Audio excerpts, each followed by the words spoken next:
Party నాయకుడిగా, ఆ తర్వాత గ్రాడ్యుయేట్స్ ఎమ్మెల్సీగా, ఆ తర్వాత ఈరోజు తెలంగాణ రాష్ట్ర బీజేపీ అధ్యక్షుడిగా ఉన్నటువంటి రామచంద్రరావు గారు దాదాపు 40 లక్షల మంది పిల్లలకు, విద్యార్థులకు ఇవాళ ఈ రాష్ట్ర ప్రభుత్వం యొక్క నిర్లక్ష్యంతో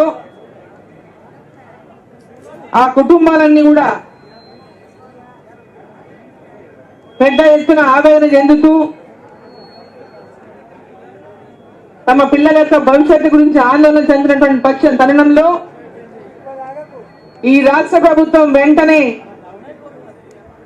ఫీజు రియంబర్స్మెంట్ ను పూర్తిగా ఒకేసారి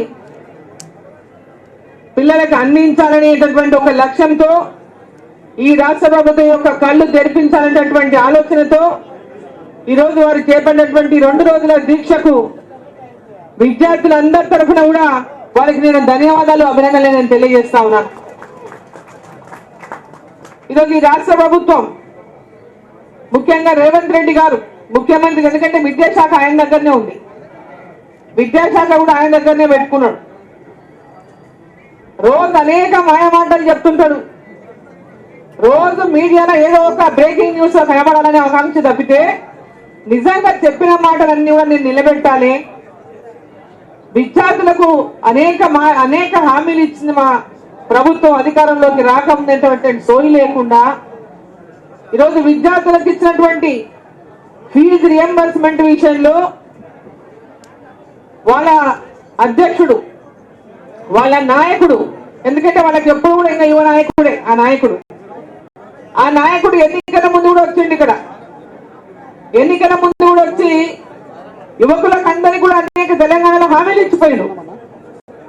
ఫీజు రియంబర్స్మెంట్ చేస్తామని, చదువుకునేటటువంటి పిల్లలకు వాళ్ళ హైయర్ ఎడ్యుకేషన్ కోసం బ్యాంకులలో 5 లక్షల రూపాయలు రుణం అందిస్తామని ఇంతకుముందు చెప్పిన మేడం దాదాపు 30 లక్షల మందికి పైగా దరఖాస్తులు చేసుకున్నారు. కానీ ఇప్పటిదాకా ఎవరికి కూడా 5 లక్షల రూపాయల అంటే బ్యాంకులో రుణాలు ఎవరికి ఇప్పించలేదు, హైయర్ ఎడ్యుకేషన్ కూడా ఎవరికి డబ్బులు ఇవ్వలేదు. అనేక మంది విద్యార్థులు చదువులు పూర్తి చేసుకున్నటువంటి వాళ్ళు నిరుద్యోగులు వాళ్ళకు నెలకు 4,000 రూపాయలు ఇస్తామన్నాడు. ఇవన్నీ కూడా ఏమీ నెరవేర్చలేదు. ఈరోజు విద్యార్థులు రోడ్ల మీద పెద్ద ఎత్తున పోరాటాలు చేసినా ఏమంటున్నాడు, వీళ్ళంతా క్రిమినల్ వేస్ట్ అంటున్నారు. మిమ్మల్ని అందరినీ కూడా ఈ రాష్ట్ర ముఖ్యమంత్రి క్రిమినల్ వేస్ట్ అంటున్నాడు. మీరు చదువుకునే చదువులు వేస్ట్, ఏమి జ్ఞానం ఉండలేదు, చదువులకు వాళ్ళకి అప్లికేషన్ కూడా రాయడానికి వస్తలేదు అంటున్నాడు మన రాష్ట్ర ముఖ్యమంత్రి గారు.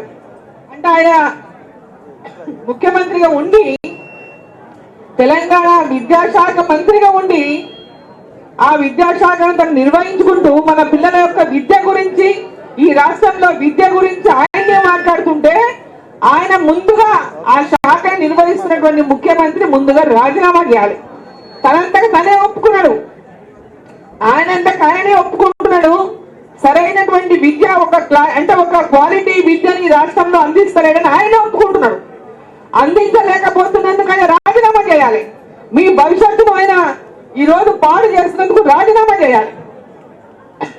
ఈరోజు పిల్లలందరినీ కూడా తల్లిదండ్రులు పాపం ఎంతో ఆశతో మా పిల్లలు మంచి చదువు చదువుకోవాలి, గ్రాడ్యుయేషన్ చేయాలి, ప్రొఫెషనల్ కోర్సు చేయాలి, డిగ్రీ కావచ్చు, అదేవిధంగా పీజీ కావచ్చు, లేదా ఇంజనీరింగ్ కావచ్చు, మెడిసిన్ కావచ్చు, ఇతర అగ్రికల్చర్ ఎన్ని ప్రొఫెషనల్ కోర్సులు కావచ్చు, ఎడ్యుకేషన్ కోసం మా పిల్లలు అందరితో పాటు మంచి చదువుకొని ఉన్నతంగా పైకి రావాలని తల్లిదండ్రులు కోరుకొని ఈరోజు మిమ్మల్ని స్కూళ్లకు ఫీజు రియంబర్స్మెంట్ ఉందని అందరినీ చదివించాలని ఒక ఉద్దేశంతో పంపిస్తుంటే, ఫీజు రియంబర్స్మెంట్ లేక కాలేజీలో ఫీజు కట్టనందుకు పిల్లలను వాళ్ళ సర్టిఫికేట్ ఇవ్వకుండా, ఎడ్యుకేషన్ పూర్తయినా కూడా వాళ్ళ సర్టిఫికేట్స్ ఇవ్వకుండా ఇబ్బంది పెడుతుంటే, తాలిబొట్టులు కుదువ పెట్టి అప్పులు తెచ్చి ఈరోజు ఫీజులు కట్టి పిల్లల యొక్క కాలేజీలో వాళ్ళ సర్టిఫికేట్ తీసుకున్నటువంటి దుస్థితికి తెచ్చినటువంటి రాష్ట్ర ముఖ్యమంత్రి ఒక్క క్షణం కూడా ఆ కుర్చీ మీద కూర్చొని అర్హుడు కాదని చెప్పి సందర్భంగా నేను తెలియజేస్తా ఉన్నాను. ఒక క్షణం కూడా కుర్చీ మీద కూర్చొని అర్హుడు కాదు. ఈరోజు మళ్ళీ పైనుంచి రెచ్చగొట్టేది, పిల్లలను రెచ్చగొట్టేది. వాళ్ళ నాయకుడు ఏం చేస్తున్నాడు? తప్పకుండా ఏ ప్రభుత్వమైనా